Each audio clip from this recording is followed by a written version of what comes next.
English Odia words अपराध अपराध को इंग्लिश से कहा जाए क्राइम क्राइम अपराधी अपराधी को कहबा क्रिमिनल क्रिमिनल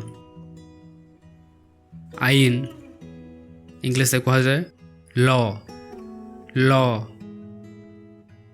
न्यायिक से कहा जाए लीगल लीगल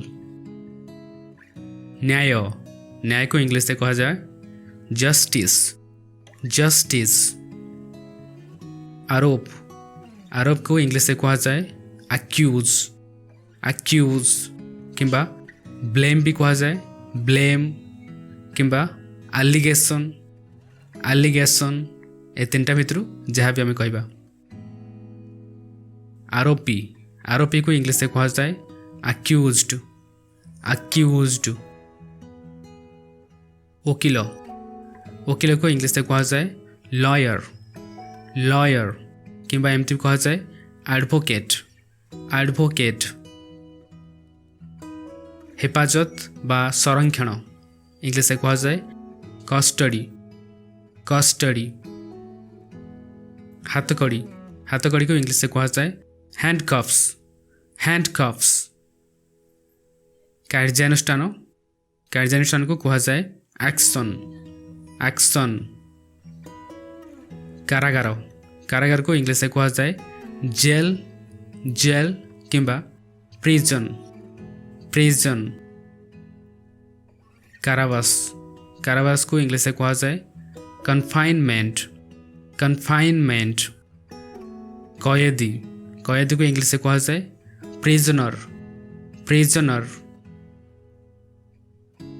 निर्दोष इनोसेंट इनोसेंट गिरफ्तार गिरफ्तार को इंग्लिश से कहा जाए अरेस्ट अरेस्ट विचारपति जज जज न्यायालय न्यायालय को इंग्लिश से कहा जाए कोर्ट कोर्ट उच्च न्यायालय इंग्लिश से कहा जाए हाई कोर्ट हाई कोर्ट सर्वोच्च न्यायालय ताको इंग्लिश से कहा जाए सुप्रीम कोर्ट सुप्रीम कोर्ट साक्षी साक्षी को इंग्लिश से कहा जाए विटनेस विटनेस प्रत्यक्षदर्शी आई विटनेस आई विटनेस प्रमाण प्रमाण को इंग्लिश से कहा जाए प्रूफ प्रूफ किंबा एविडेंस एविडेंस काठगड़ा काठगड़ा को इंग्लिश से कहा जाए विटनेस बॉक्स विटनेस बॉक्स मकदमा केस केस किंबा एमती भी कहा जाए लिटिगेशन लिटिगेशन बयान स्टेटमेंट स्टेटमेंट निर्णय बा राय इंग्लिश से कहा जाए जजमेंट जजमेंट दंड पनिशमेंट पनिशमेंट चोर थीव थीव मुक्त करबा बा बरखास्त करबा से इंग्लिश दुईटा वर्ड कहा जाए गोटे हूँ रिलीज रिलीज किंबा डिस्चार्ज डिस्चार्ज जामीन बा जमानत इंग्लिश से कहा जाए बेल बेल किंबा गेज गेज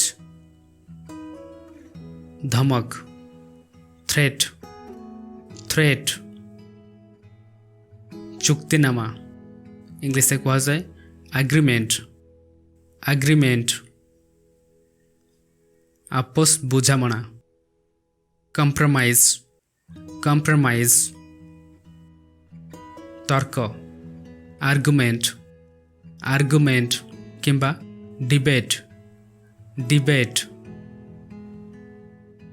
विवाद विवाद को इंग्लिश से कहा जाए कंट्रोवर्सी कंट्रोवर्सी जज को हातुड़ी ଜଜ୍ଙ୍କର ଯେଉଁ ହାତୁଡ଼ି ଥାଏ ତାକୁ ଇଂଲିଶରେ କୁହାଯାଏ ଗ୍ୟାଭେଲ୍। ଗ୍ୟାଭେଲ୍। ଆକ୍ରମଣ ଆଟାକ୍। ଆଟାକ୍। ହତ୍ୟା ମର୍ଡର। ମର୍ଡର କିମ୍ବା କିଲ୍। କିଲ୍। That's it. ये किसी English Odia important words. Thank you so much for watching. Video को लाइक करूँ और आम चैनल को सब्सक्राइब करूँ। आहरी बहुत सारा स्पोकन इंग्लिश वीडियोस देखा। Thank you and take care.